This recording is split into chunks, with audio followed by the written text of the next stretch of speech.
After reading 9 years worth of comics, this is it. The end of one of the most famous comic book runs of all time. Was it worth it? Well, I think it's safe to say my virginity is now secured, so that's cool. Was it good? I liked the first half well enough, but the second half? Well, it's complicated. Tell me, am I crazy, or did Stan Lee's run get worse over time? After about 2/3 of the way through, Stan Lee's run on Spider-Man becomes a bit of a struggle to read. It's hard to tell if the stories themselves got worse or if the sense of wonder just wore off. Early on, one of the best things about these books was seeing the first appearance of your favorite characters and seeing the creation of Spider-Man's mythology. By now, the stories have to carry themselves, and there's a bit of a problem in that department. These issues repeat storylines from the high school years. Like, a lot of beats are the same, and it's getting quite tiring. So let's look at these storylines, starting from the Magia and the Lizard storyline. It's great. We'll get our first look at Silvermane. I love how he's portrayed here as this elderly mafia boss. He's old and weak, and yet everyone's afraid of him. There's an internal mafia politics going on with some members of the Magia trying to get one up on him. Silvermane captures Kurt Connors and locks him into a room. Connors begins to transform into the Lizard, and he spends the next few years trying to fight the transformation. Connors is a walking time bomb, and I love it. It's a fantastic source of tension. It's a good use of a familiar character that elevates the story. Now, all of this is fine and dandy. Silvermane vaporizes out of existence, as you do, and the Lizard escapes, setting up the next story. Up until this point, it's all good. Then there's a bit of a change that happens. The next story blows. In fact, the following Lizard story is one of the bottom 5 worst stories of the run. Seriously, this is straight up bad. There are no overarching goals, there are no interesting locations for that would be visually interesting, nor is there any worthwhile character development that really happens. There's nothing of substance here. The story feels aimless, like Stan Lee set up the Lizard and then had no idea what to do with him. It's just bad. A story about a man turning into a giant lizard is just that. Spider-Man fights a giant lizard. There's no meaning to it. The black suit storyline works because the black suit represents anger, drugs, ego. When Peter Parker rejects the symbiote, he rejects these negative qualities. That's why the rejection of the symbiote feels so impactful. Here, the storyline doesn't stand for anything. The lizard is just a lizard. It's another fight against the same old lizard. By the third time, it's quite old and tired. A consistent problem in this run has been Stan Lee's insistence to spoon-feed you everything. If something is happening, Stan Lee will tell you. Characters have no extra motivations you don't know about. There are no additional plot twists being set up. Big C makes a move against Silvermane. Here's some thought bubbles to let you know exactly what he's thinking at any given moment. Captain Stacy and Robinson want to figure out Spider-Man's identity. I thought they were getting close, but no, we get to see Captain Stacy's thoughts, and the book explicitly confirms he doesn't know anything. How boring to confirm something like that. It was fun guessing how much he actually knew, and, Peter is kept in the dark, so why isn't the reader? And then, like 2 issues later, Stacy now knows? Then why did you confirm he doesn't know? What was the point of that? It's all aimless and layerless. Night of the Prowler is an example of a good storyline done simple. These are storylines that are simple and bad. Soon after this, Kingpin returns. His operations are picked apart by the nefarious Schemer. Like, this is our new villain. Usually I'm fine with the silly comic book designs, but Schemer? I can't take this guy seriously. I mean, just look at him! Stan Lee tries to give Kingpin depth, but ultimately this story leaves me cold. The story fails me to pull me into their family drama. By the time the big twist happens, I just don't care. I'm just happy it's over. I'm sorry, but this guy ain't gonna get emotions out of me. Stan Lee can be disappointing sometimes, but Romita? Oh, seeing him miss too, that hurts. Like, oh, Romita, my guy, what happened? You're better than this. Trial of the Chameleon. Chameleon wants to steal a thing, so Spider-Man tries to stop him. You spend the issue looking closely at every panel. Chameleon could be anyone. Everyone's a suspect. It's a fun game of Where's Waldo. Then you finally get the answer at the end. Who was the chameleon? Peter Parker. Oh man, I was so excited by this revelation. I went back to read the previous scene with Peter, only to realize Peter wasn't the chameleon. Every time we saw Peter, that was the real Peter. You couldn't have guessed Chameleon's identity by paying attention. And that's just so lame. Well, like, what makes it frustrating is that there's nothing stopping this from being the Chameleon. If you just remove a few lines and change the dialogue and thought bubbles, it would have fitted perfectly. A small rework, and this would have been genuinely an amazing trick to pull on the audience. Make the audience think this is Peter trying to get in so he can do Spider-Man stuff, only for it to be Chameleon trying to get in to do Chameleon stuff. But no, you could have never guessed right. This is a mystery story. Playing Where's Waldo is half the fun. The revelation honestly was so disappointing, it soured the storyline for me. Well, the plots are disappointing. What about the characters? Well, here's a question. What does Gwen Stacy do when Peter isn't around? No, seriously, when she comes home from school and Peter isn't there, what does she do? What is her dream career? What are her life goals? I'm not kidding. If you read the comics, I want you to answer. What does Gwen Stacy actually do all day? I don't know, and I feel like that's a bit of a problem. The side characters should have had their own lives and motivations. Gwen Stacy has no life. I can imagine what Peter's doing at any given time. I can imagine Jameson being at the Bugle at 5 p.m. Odd May, all the good characters have solid enough characterizations that I can guess what they're going to be doing. With Gwen, I cannot. What about Harry? Most of their interactions are like a single panel long. It's like Peter pops into the room and Harry immediately goes like, hey, I gotta leave. Or Harry says like, hey, you gotta leave. It's very short. And I like the fact that they feel like they're adults with separate lives. But it's to the point that Harry doesn't really feel like a best friend. Those single panels just aren't enough to satisfy me for so long. He does chase girls, so there is some characterization to him. He's a bit weak and kind of desperate. But beyond that, he feels underdeveloped. Harry started out with such a strong background with Norman, kind of falls off as a character, I think. I would argue in 2 issues, Hobie Brown is fleshed out more than everyone else in like 60 issues. And that's just not right. MJ though? I know she wants to be a famous actress. She works as a dancer on her free time. If we don't see her, she's either hanging out with her Aunt Anna or she's out dancing somewhere. She's sarcastic, she has a sharp wit, she loves excitement even if it's a little dangerous. She dances to her own tune, so to speak, to the point she ignores everybody else's problems too much. She refuses to be tied down to the point that she's willing to hurt her boyfriend's feelings over it. MJ feels like a complete person. She has a life. She's living it whether Peter Parker is there or not. She has flaws and she has a clearly defined personality. That's right, baby. You're still the best and I love you so freaking much. All of this leads to a famous story, one that I promise you've come across even if you haven't read the comics before.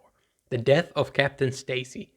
This is the one from Spider-Verse, so you know it has to be good, right? No, Death of Captain Stacy is kind of bad, actually. It's a Doc Ock storyline, and the Doc Ock side feels very insignificant. Doc Ock doesn't have any large plan here. He just wants some money. Like, why do I want to see Doc Ock stop? In a better story like Man on a Rampage, the story makes me care about Aunt May. Aunt May is in danger, so I want to see Spider-Man save Aunt May. Doc Ock's goals go against that, so when Spider-Man fights the Doc Ock, I care. What are the stakes here? There are none. If Doc Ock wins, he gets money. Is he gonna do something with the money? Why would I care? After Spider-Man stops Doc Ock being a little bit of an egotistical maniac, he turns this whole thing into a vendetta. Now Doc Ock just wants to murder Spider-Man. It's personal. Once again, it's kind of a small goal for someone like Doc Ock. It's the right amount of petty. But shouldn't he be rigging the entire city to explode or something? Attacking a chimney seems a little small brain, you know? During the confrontation, Doc Ock accidentally knocks off a chimney another one than he intended. The bricks fall down to the streets where the bricks hit Captain Stacy. And that's how he dies. Why kill Captain Stacy off in this story? It feels like a low point to me in this entire run. I like the final scene with Stacy well enough. He gets to admit he knew Spider-Man's secret identity and tells Peter to protect Gwen. That part is good. But not much beyond that. It's a lame way for this guy to go out. By this point, like, I'll be honest, I'm struggling. It's kind of tiring to read. I can't keep going if it's going to be 500 more issues of this. I really was hoping the book gets better because this is This is a struggle. The next storyline begins with our second funeral of the series. The atmosphere is somber. Everyone's dressed in black. We get to see dirt be thrown on the coffin. It's a much more visually touching scene than the one we have back in issue 11. Gwen is naturally quite upset over her father's death. People think Spider-Man murdered Captain Stacy because of course they do. So she hates Spider-Man. This is some quite compelling drama. Like, this is interesting and natural. Gwen's so overtaken by her pains, she goes to our new character, Fullet, and gives her support to him. Fullet is our new villain. He's essentially a fascist who's using Spider-Man as an excuse to run for DA and push his law and order policies onto people. Captain Stacy didn't agree with Fullet because Captain Stacy is awesome. Gwen, though? I doubt she's a real fascist, but after losing her father, she's willing to support an awful person just to get back at Spider-Man. Gwen Stacy has been given a little bit of nuance here, and she has agency. She's doing something bad, but you understand why she's taking that action. A couple more issues of this, and I might start to think she's a good character or something. Jameson naturally supports Fullet's anti-Spider-Man campaign, and then so the Daily Bugle turns the whole world against Spider-Man like never before again, because the world is against Spider-Man. Spider-Man has to fight Prowler and Iceman, so two heroic figures because they think Spider-Man is the bad guy here. Spider-Man can't trust his own allies. Everybody hates him. Everyone's actively after him. The repetition is kind of the worst part of Stan Lee's run, honestly. The main difference here is that this feels far more oppressive. Fullet asks Peter Parker about Spider-Man. Peter doesn't say anything because Peter is no snitch. So Fullet has his goons find Peter and beat him up. Kingpin sent his goons at Peter's house before, but Peter nor Harry got hurt there. Here, Peter gets jumped, like he gets assaulted and bruised up. What's worse, Fullet's real life fascist tendencies are made clear. He wants law and order and used this as a way to attack minorities. Like, man, that is some heavy stuff. Robinson is kidnapped by Fullet's goons. They drive him out to be murdered for investigating Fullet's activities. He's like, oh my god. Oh my god. I find the additions of real-life politics to the story to be an excellent addition. It's in line with Spider-Man's writing, I feel like. Spider-Man is an extraordinary person in extraordinary circumstances, but he should always be grounded by real-life problems. He has to deal with money issues. He has to sew his own suit. He has to wash that suit. I see no difference between that and Fullet. Fullet works well because he's an extreme case of Jameson. Fullet forces Jameson to choose between Jameson's more unhinged side and Robinson, the side of just being a good journalist. It's a natural dilemma for the character. Fullet adds stakes and allows the book to push all the characters to the next level. I would go as far as to say this storyline is one of Stan Lee's best. I don't want every story to deal with these heavy topics, but here I feel like it works well. It's been built up to by some previous storylines. They weren't as heavy-handed with the politics, so having this storyline go all out feels climactic. And I like that. I genuinely do. I like this storyline. The art by Gil Kane is fantastic. I mean, just look at Gwen's face here. Gil Kane captures anguish so well. Peter and Gwen are pushed harder than ever before. There are personal stakes. There are stakes for the whole world of Spider-Man, and even real-life politics to the story. And all of this just makes this storyline so much more tense. Man, this is genuinely good. I don't know what happened, but Stan Lee and Gil Kane got their act together. This is really good stuff here. After that, we're hit with a Beetle issue. It sucks. Peter goes to London. It's okay. Then comes another big storyline. The return of the Green Goblin. Oh yeah, baby. Chekhov's pumpkin is about to explode. After all that big build-up, Goblin returns. And he's confirmed to have a split personality. It's not just that he's changed permanently. Norman straight up doesn't remember what happens when Goblin takes over.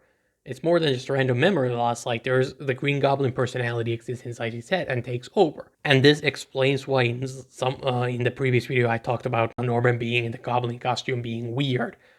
Like, he partially remembers, and the split personality, one half of him is doing something while the other half doesn't know about it, so it kind of makes a little bit more sense. It's still a little awkward there, but it retcons it into something a little more bearable. Harry has a relationship issues with MJ here, and they break up. Harry is revealed to have a straight up drug addiction. Not like he's doing goblin serum or something like that. No, this man is straight up popping 4 different kinds of pills. MJ is feeling disillusioned with her relationship with Harry, probably because Harry doesn't want to commit, and that's a big no for MJ. Or maybe it's the drugs, she doesn't say. She copes by flirting with other guys. Other guys meaning Peter. It's messed up, and it's very kind of a little hard to read. Just seeing how wrong these two go. In these final few issues, Harry gains some development. MJ, is still a complex human being. And for a moment, even Gwen was interesting and almost had agency there. The plots are meaningful and intense. Gilgain's art is great. This is massive improvement on some of the issue 100 is a celebratory issue.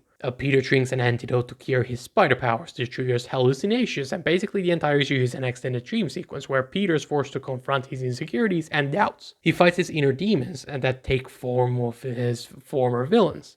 This issue feels like a goodbye. A victory lap through the rogues gallery of the last 8 years.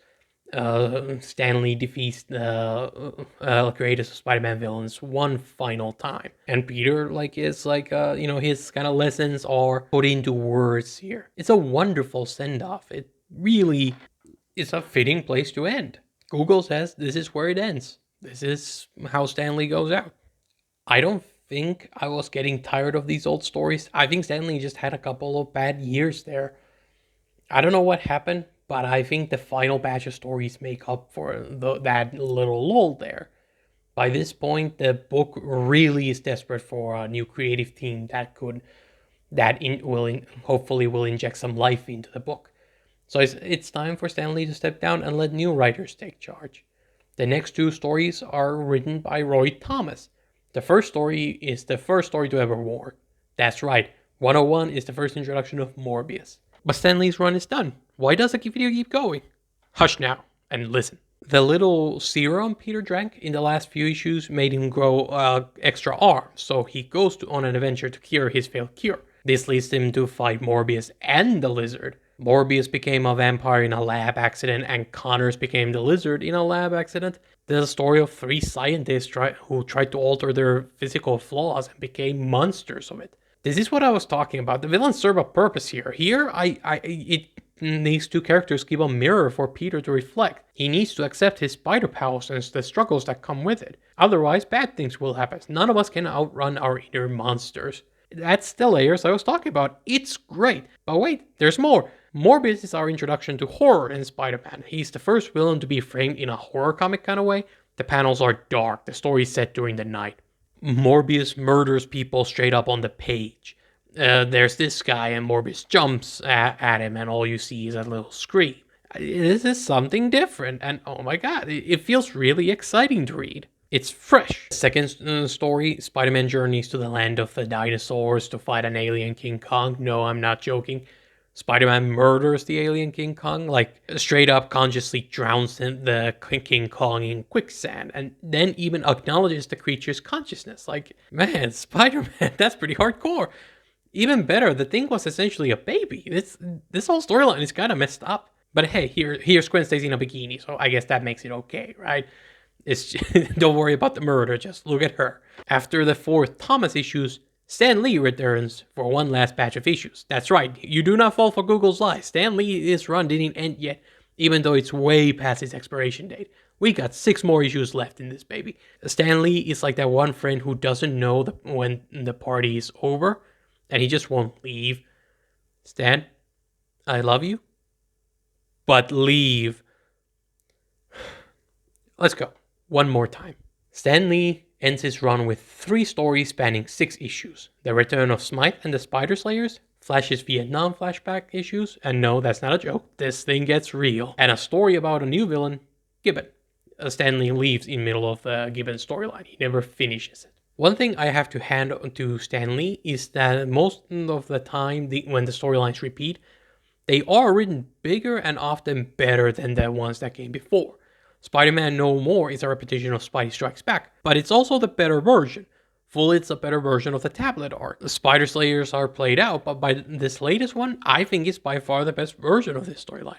This time the storyline is filled with human drama. Harry returns from rehab. He used to look like this, full of life, chasing girls. He's kind of chill. Oh, that is when he wasn't mad at Peter, but now he looks like this. He's quiet, withdrawn. He lacks the energy, and it's honestly you can just visibly see the change in him. Flash returns from Vietnam, and he's kind of paranoid and jumpy. He's going through it, you know? And this is some of the best use of the cast. All those things I was complaining about are fixed here. I said in a previous video, when the cast works, the book works, and it really works here. Gwen and Peter are happy together, and they honestly make for a cute couple. She shows worry over Flash, which is at least some kind of personality. MJ doesn't even register Flash and Harry's conditions. Again, that's her flaws being at display. These final issues are some of Stan Lee's best. They're exciting. The character development that was once lacking is now the central driving force of the story. 2 issues are dedicated to Flaspocalypse Now.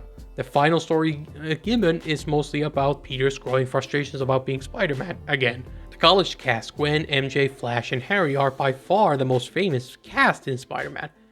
But I never realized that most of the stories I heard about these guys happen in the later years. College isn't over by any means yet, but it feels like it isn't until now that we're starting to see the big storylines happen that people talk about.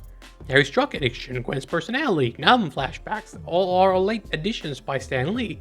And the rest of the storylines don't happen until later with other writers. Against all my expectations, Stan Lee pulls through with a wonderful set of final issues. This leaves me hopeful the next era is gonna be even better. Next up is some 19-year-old kid named Jerry Conway. Like I said, it seems like the best is yet to come, so I'm hopeful Conway's run is able to inject some life into Spider-Man. I need something fresh and exciting if I'm gonna keep going. Since Conway is about Peter's age, maybe good old Jerry will let Peter be happy. That would be interesting. I mean, how bad can it get?